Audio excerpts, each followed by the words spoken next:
Voltarei já, Marco, com outras informações. Tá legal, Demontier, até porque de ontem para hoje, 5 mortes violentas registradas na região do Cariri, inclusive o caso do feminicídio, que o Demontier começou a trazer a informação ontem, 2 homicídios também, ou seja, para um início de semana, ou meio de semana, 5 mortes violentas realmente é muita coisa, o que mostra como a nossa região ela tem ficado assim, uma região violenta, infelizmente, né? Tem apresentado o seu crescimento, mas infelizmente, como sempre acontece nas zonas urbanas de uma maior quantidade de pessoas, a violência infelizmente também tem crescido por aqui. Meio-dia, 28 minutos. Vamos conversar aqui com a advogada Ana Larissa. Como eu falei no início do programa, ela é integrante da Comissão dos Direitos e Defesa dos Animais da OAB Ceará, Ordem dos Advogados do Brasil, aqui do nosso estado. E nós estamos vivenciando o Abril Laranja, que é o mês símbolo de combate à violência e à crueldade contra os animais. Doutora Ana Larissa, boa tarde, é um prazer recebê-la aqui na Vale FM. Boa tarde, Marco. Boa tarde a todos os ouvintes.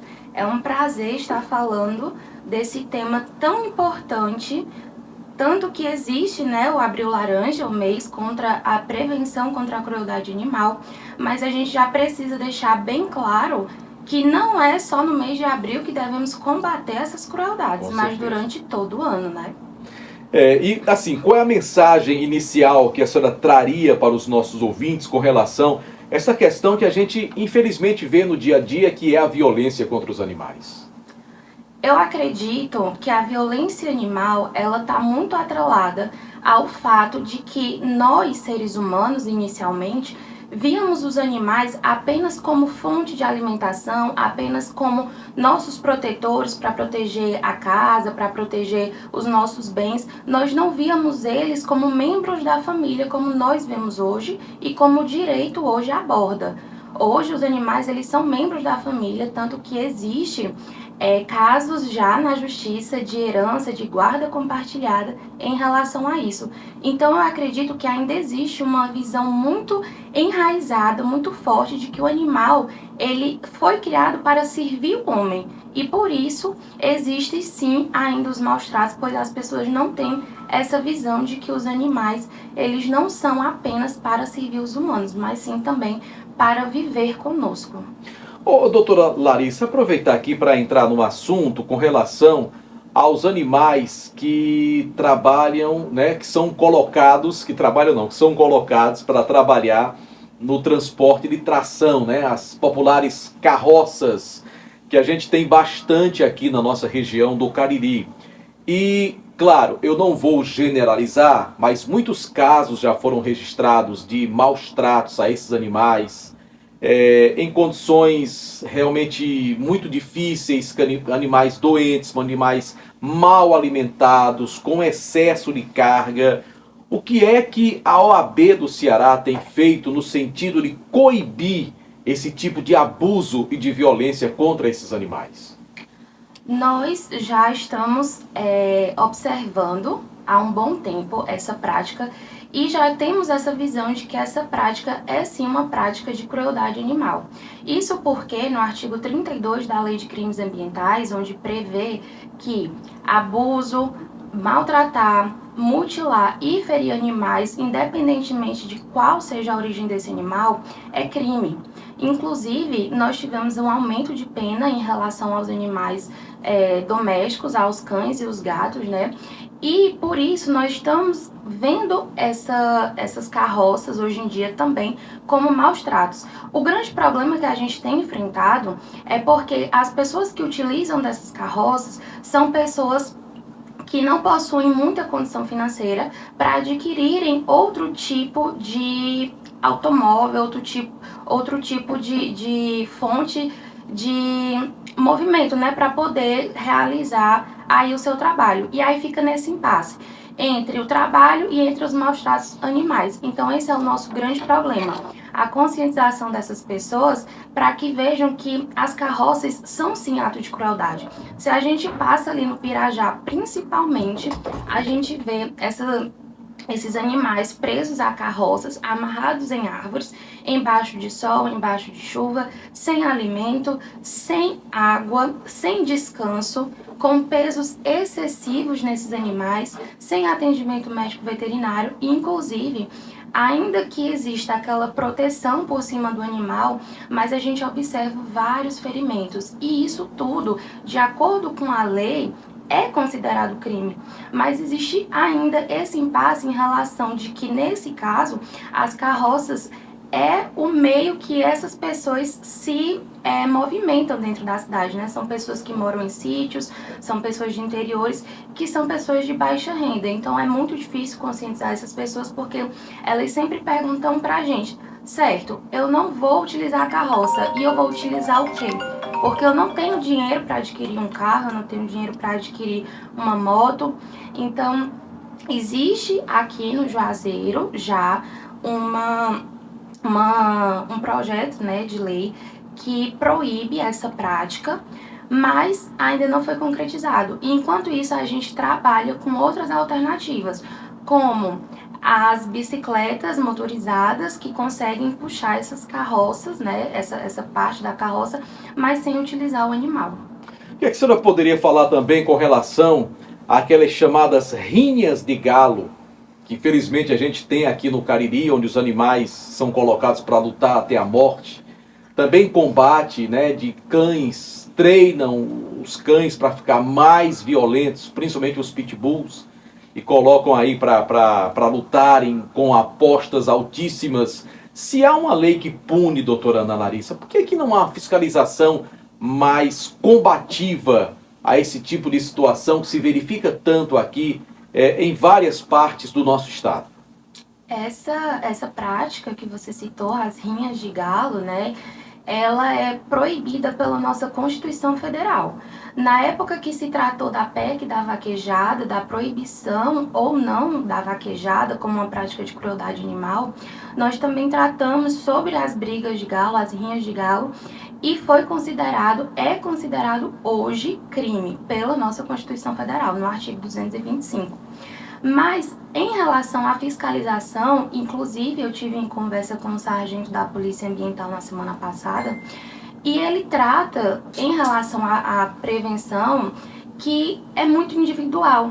Do mesmo jeito que existem pessoas na polícia que, infelizmente, não combatem o crime da forma que se espera, e existem pessoas também dentro da Polícia Ambiental que não combatem da forma que se espera. E um grande problema é que nós temos apenas uma polícia ambiental que trabalha aqui na região do Cariri, que trabalha na região de Sobral e trabalha na região do Juazeiro.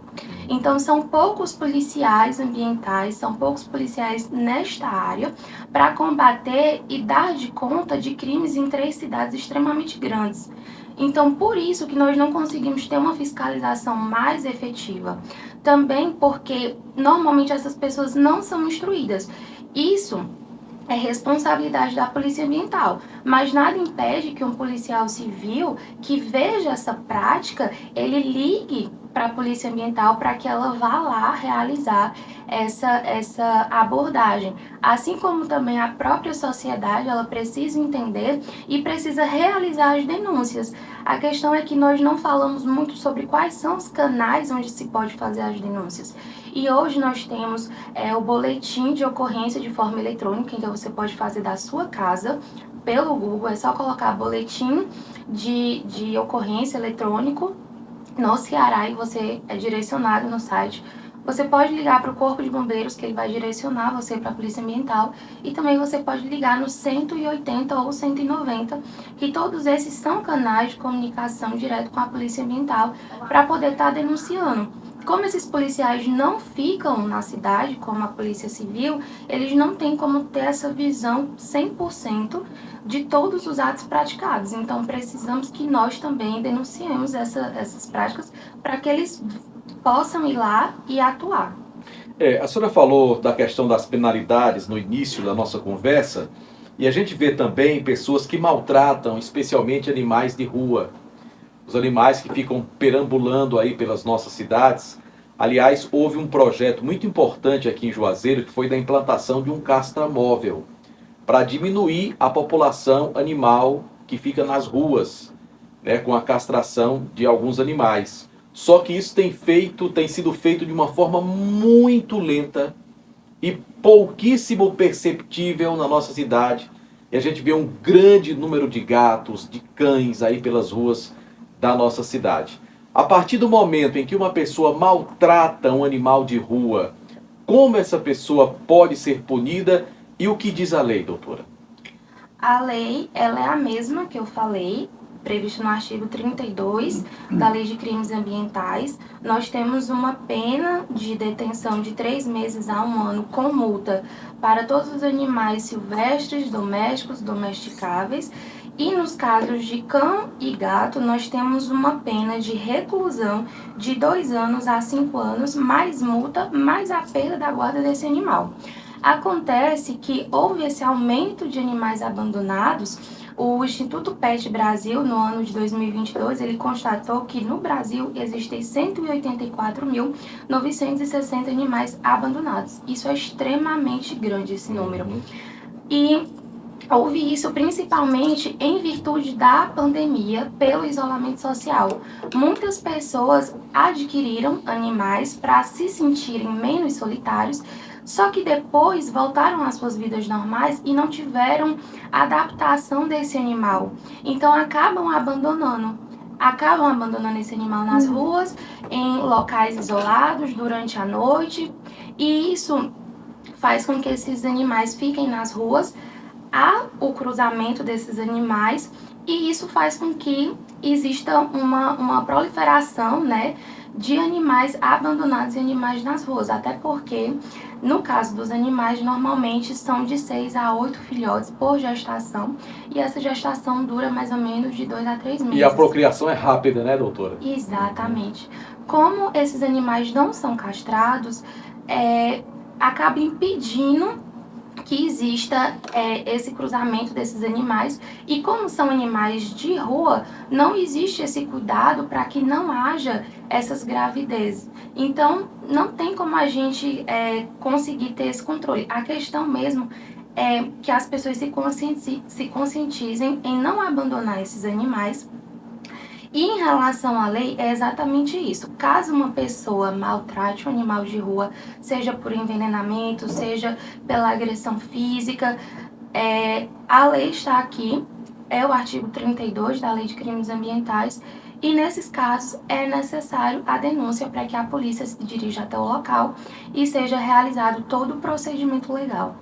E essa questão que a gente fala aqui dos animais de rua é uma questão de saúde pública para nós seres humanos também, porque esses animais eles podem adoecer e podem transmitir doenças para todos nós. Doutora Ana Larissa, o nosso tempo já está chegando ao final. Gostaria que a senhora arrematasse aqui o nosso bate-papo, trazendo alguma informação que a senhora considere importante, algo que eu não lhe perguntei. Eu vejo aqui a senhora tem vários tópicos, pode ficar à vontade aí para passar para os ouvintes da Rádio Vale FM. Bom, aproveitando esse restante de tempo, né, eu gostaria de dizer que essas denúncias, eu gosto de enfatizar essas denúncias, e elas são de forma anônima. Então não se preocupe se você ouvir, se você ver e tiver medo de denunciar, né? Elas não vão lhe prejudicar. Então façam as denúncias, porque nós precisamos sim que a sociedade se manifeste. Gostaria de dizer também que as escolas e as faculdades começassem a falar mais sobre o direito animal. Existe um certo preconceito, inclusive eu mesma já trouxe em pauta uma vez a necessidade de ter direito animal nas escolas, porque acredito que é de lá que também a educação começa. E gostaria de trazer também a resolução número 58, ela é uma resolução que entrou aqui em vigor dia 24 de fevereiro de 2023, que proíbe os testes de animais em práticas científicas, ou seja, na produção de produtos de higiene pessoal, de cosméticos, de perfume. Então, as empresas e as indústrias que utilizam testes científicos em animais com essa finalidade, saibam que a partir do dia 24 de fevereiro deste ano já é prática criminal, ok? Também, em relação aos animais como fonte de diversão, em circos, em parques, em zoológicos. 12 estados do Brasil, dentre eles Pernambuco, São Paulo, Rio de Janeiro, Alagoas, proíbe os animais em circos. E no momento que a gente tem essa consciência, a gente começa também a ajudar. Então, evitem estar nesses locais que têm essas práticas, como zoológicos, parques, que tem essas práticas animais, pois esses animais, eles são instruídos a fazer esses movimentos, né, que vocês veem, tirando o alimento deles. Então, tem animais que passam 3 dias sem se alimentar para poder conseguir fazer esses movimentos como uma fonte de receber alimento. Então, tudo isso é prática criminal e eu gostaria de dizer que a consciência da sociedade, enxergando todos esses atos como crime, ajuda muito a reduzir todos esses problemas, porque, infelizmente, como o Marco aqui falou, realmente essa questão também é uma questão de saúde pública. Esses animais de rua, infelizmente, como não são cuidados, como não tem essa visibilidade toda, eles acabam pegando doenças e transmitindo para a gente. Então, tudo é uma questão de ciclo. No momento que a gente se importa com esses animais, a gente também está se importando com a gente. E só abordando aqui um tema, recentemente, doutor, a gente recebeu aqui o deputado estadual Davi Macedo, o Davi de Raimundão, como é conhecido, é um deputado aqui da nossa região, que ele apresentou na Assembleia um projeto de lei que proíbe, né, a colocação de piercings, tatuagens, enfim, de alguma forma fazer cirurgias que possam trazer problemas no processo infeccioso e pode representar maus tratos. Inclusive recebeu o aval do presidente do Conselho Regional de Medicina Veterinária do Ceará, o senhor Francisco Atualpa Soares Júnior, que manifestou apoio a esse projeto. Esse projeto, repito, é do deputado Davi Macedo, está tramitando na Assembleia, mas, claro, carece da aprovação dos demais deputados e da sanção do governador do estado, Elmano de Freitas. Acredito que é um projeto importante, né, para não violentar esses animais, e vamos aguardar que seja aprovado, né, para que a gente possa também combater esse tipo de cirurgia, que muitas vezes é uma cirurgia estética para agradar o dono do animal, mas que é ruim para o próprio animal, né, doutora? Sim, essas cirurgias, inclusive, às vezes são feitas de forma ilegal, não são feitas em centros de médico veterinário, né? Não são feitas com anestesia, não tem a recuperação adequada, e sim, é uma prática de maus tratos, ferir, mutilar, principalmente porque a gente observa alguns cachorros que não possuem o rabo completo. Isso pode decorrer de uma doença que necessitou a amputação de parte desse rabo, ou então, justamente entrando nessa pauta, a questão da estética animal. Tem uns que diminuem a orelha, né? Isso. Fazem uma porção de coisas. Também diminuem a orelha ou então colocam fitas ao redor da orelha quando esse animal é filhote, para que essa orelha ela cresça em pé, para trazer mais aquele ar de que o animal é valente, né? Que o animal é feroz. E tudo isso são práticas de maus tratos, porque assim, como foi falado, causa infecção. E outra, o rabo do animal e a orelha do animal é a guia do animal, é a continuação da coluna do animal, é como o animal se movimenta, é como o animal tem a sua estabilidade. Então, no momento que isso é alterado de uma forma agressiva, de uma forma que não advém de uma doença, é sim considerado maus tratos, porque vai prejudicar na vida desse animal. Então, peço que os ouvintes, né, e todos, que incentivem esse projeto, falem nas redes sociais, se manifestem também a favor desse projeto e a favor de todas as pautas que previnem a crueldade animal, porque a gente não adianta falar uma vez perdida, nós precisamos combater isso todos os dias. Tá legal, doutora Ana Larissa, da Comissão de Direitos e Defesa dos Animais da OAB do Ceará. Muito obrigado pela sua participação, parabéns pelo seu trabalho, que a senhora continue aí defendendo cada vez mais a causa animal e combatendo essa crueldade, essa violência contra os animais. Nós somos contra, gente, a violência em todas as instâncias, inclusive também na área animal, é algo assim inadmissível. Eu sempre digo aqui, você não é obrigado a gostar dos animais, nem criar um animal, nem alimentar um animal. Agora você está proibido de violentar, de maltratar, de bater no animal, porque inclusive, primeiro, isso não é uma coisa de um ser humano. Segundo, porque é crime. E eu acho que a gente tem que se conscientizar e conscientizar os nossos filhos também. Ainda bem que está melhorando muito nos últimos anos, mas é preciso, assim, avançar ainda muito mais, doutora. Agradeço a oportunidade pela fala, agradeço a todos os ouvintes, espero ter contribuído um pouco, né, Sim, com essa pauta. E sim, nas minhas redes sociais a gente continua trabalhando. Se a senhora quiser divulgar aí, canal no YouTube, Instagram, para o pessoal seguir, pode ficar à vontade. O meu Instagram é analarissaf.adv, Ana com 2 N's, Larissa com Y, certo? E o meu canal no YouTube também é Ana Larissa Félix. Você pode estar me encontrando, inclusive hoje eu tenho uma live hoje à noite. Olha só. Nós estamos fazendo ciclos de palestras, né, sobre essas pautas.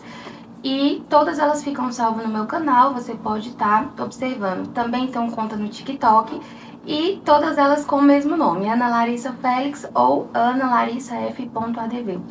Trato sobre todas as pautas animais e criminais e sempre trazendo atualizações para que as pessoas possam visualizar na prática o que é e o que não é maus tratos animais. E só lembrando, Ana com 2 N's, Larissa com a letra Y, tá bom? Ana Larissa Félix. Muito obrigado, doutora. Até a próxima oportunidade, hein? Obrigada, boa tarde. Um abraço. Vamos para o intervalo comercial, LL. Já já, outros destaques do Jornal Meio-Dia. Atenção, hein? Promotoria de Justiça passa a integrar a Casa da Mulher Cearense de Juazeiro do Norte. 5 mortes violentas somente ontem aqui no Cariri. Jornal Meio-Dia. Valeu, doutora. Muito bom. Nossa Senhora!